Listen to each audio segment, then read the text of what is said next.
안녕하세요. 이상덕입니다. 오늘은 제가 좀 부드러움에 대해서 좀 설명을 해드리려고 생각합니다. 이 시대는 온유하고 겸손하고 자기를 낮추는 이런 감성, 이런 것들이 더 강한 리더십, 많은 사람들을 자기 사람으로 만드는 내적 힘이 된다는 것에 대해서 좀 설명을 해드리려고 생각합니다. 이솝 우화를 잘 아실 겁니다. 이솝 우화에는 이런 얘기가 나오죠. 해와 바람이 있었습니다. 하늘에 해와 바람이 살고 있었는데 해는 따뜻하고 부드럽고 바람은 새침하고 시기와 질투가 많고 아주 거만했습니다. 어느 날 바람은 자신의 힘이 해보다 더 세다고 뻐기고 자랑하기 시작했습니다. 한참 바람이 자신의 힘 자랑을 자랑하고 있을 때에 한 남자가 아주 두꺼운 옷을 입고 길을 지나가고 있었습니다. 그분은 멋진 코트를 입고 멋지게 길을 걸어가고 있었습니다. 이것을 본 바람은 해에게 이렇게 제안을 합니다. 저 멋진 신사가 옷을 입고 있는데 저 멋진 코트를 누가 먼저 벗길 수 있을까? 바람이 내가 먼저 벗길 수 있을까? 해인 너희가 먼저 벗길 수 있을까? 우리가 내기를 한번 해볼까? 이렇게 내기 제안을 했습니다. 바람의 제안에 마지못한 해가 내기를 받아들였습니다. 그리고 바람이 지나가는 남자 쪽으로 바람을 아주 세차게 불었습니다. 그러자 신사는 바람이 불어오니까 추워서 옷깃을 여미고 잡기 시작했습니다.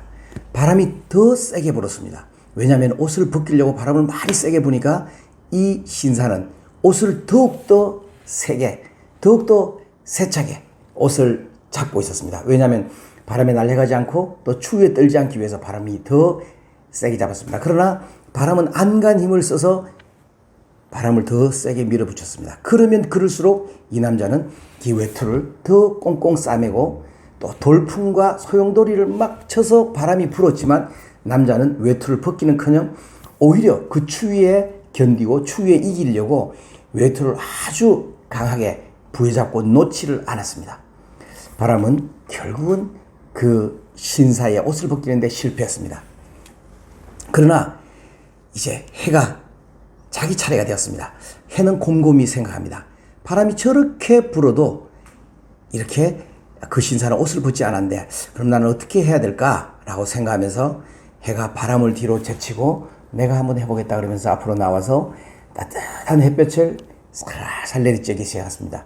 그러자 남자는 어떤 좀 더위를 느끼는 것 같았습니다. 그러자 제일 위에 단추부터 하나씩 풀기를 시작했습니다. 그래서 해가 점점 더 따뜻한 온기를 주고 따뜻한 바람을 따뜻하게 햇볕을 내리쬐니까 또 계속되는 햇볕을 이 남자는 이 신사는 견디지를 못해서 결국은 외투를 벗어 던져버렸습니다. 자, 바람과 해는 두말할 것도 없이 해가 이 내기에서 이겼습니다. 이 승부가 어떻게 됐습니까? 부드럽고 따뜻한 감싸줌 또 이런 것들이 결국은 내기에서 이긴 거죠. 그래서 부드러움은 강한 것을 늘 이깁니다. 부드러운 것은 자신을 낮추는 것을 의미하고 따뜻한 말 한마디, 온화한 눈빛, 그리고 사람의 마음을 이해하고 그 사람의 행동을 진심으로 보듬어 주는 것을 얘기합니다. 강하게 막 밀어붙인다고 해서 일이 되는 것이 아니라 그분을 실질적으로 상대방을 이해하는 것이 그 사람을 내 사람으로 만드는 길입니다. 예전에는 강한 카리스마가 필요한 시대였다면 이 디지털 시대에는 강한 카리스마보다가 부드러운 감성으로 상대방을 녹이는 리더십이 성공하는 사회가 되었습니다. 이것을 잘 예전부터 우리에게 보여줬던 대통령 한 분이 계십니다.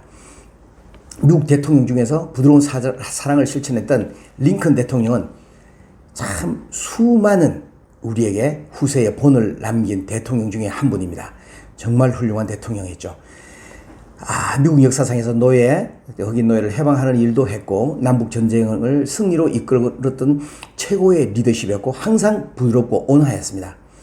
어느 날 링컨 대통령이 제적하고 있을 때에 백악관 옆에 초등학교가 하나 있었습니다.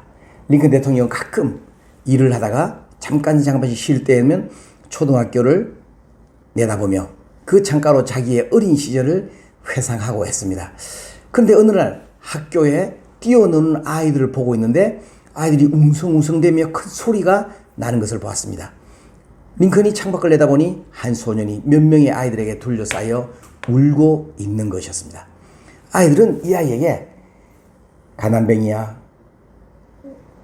또 소년에게 왕따, 그러니까 놀려대고 가난뱅이라고 아주 아이를 놀려대고 있는 그런 상황에 처해 있었습니다.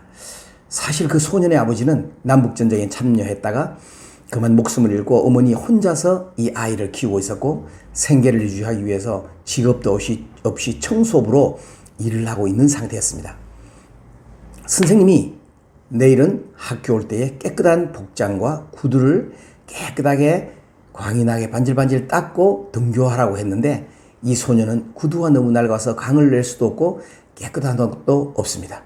학교에 다니는 것만으로도 감사하게 생각해야 될 아이였기 때문입니다.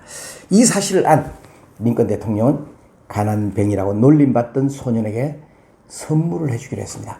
다음날 링컨 대통령의 선물이 소년의 집에 큰 보따리가 도착했습니다.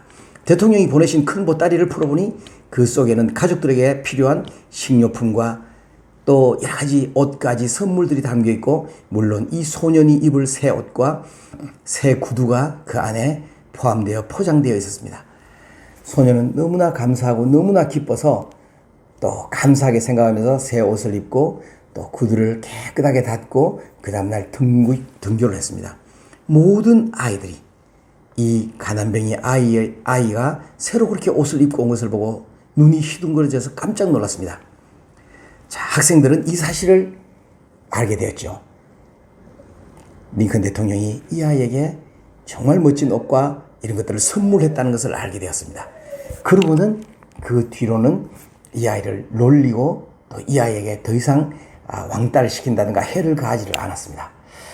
자, 우리가 이 링컨 대통령이 대통령으로서 어린 아이에게까지 관심을 가지고 또 이 놀렸던 아이들을 꾸중하거나 이런 것이 아니라 정말 상대방 아이들에게 부드럽고 또 내가 해줘야 될 수 있는 것을 할 수 있는 것을 해줌으로 통해서 이 아이의 앞길을 훤하게 열어주었던 것처럼 우리는 부드러움보다가 또 억세고 막 강한 힘을 택할 때가 있습니다. 그러나 그거는 절대로 성공할 수가 없습니다. 부드럽고 온유하고 겸손하고 자기를 내려놓는 삶이 또 다른 사람을 또 감동시킬 수 있는 이런 사회가 되었습니다. 또 우리가 어떤 일에 처해 있다면 한 번 더 참고 또 두 번 더 참고 또 그 사람을 진정 이해하면서 얘기한다면 우리는 더 좋은 결과를 가지고 올 수 있을 것입니다. 감사합니다. 이상덕이었습니다.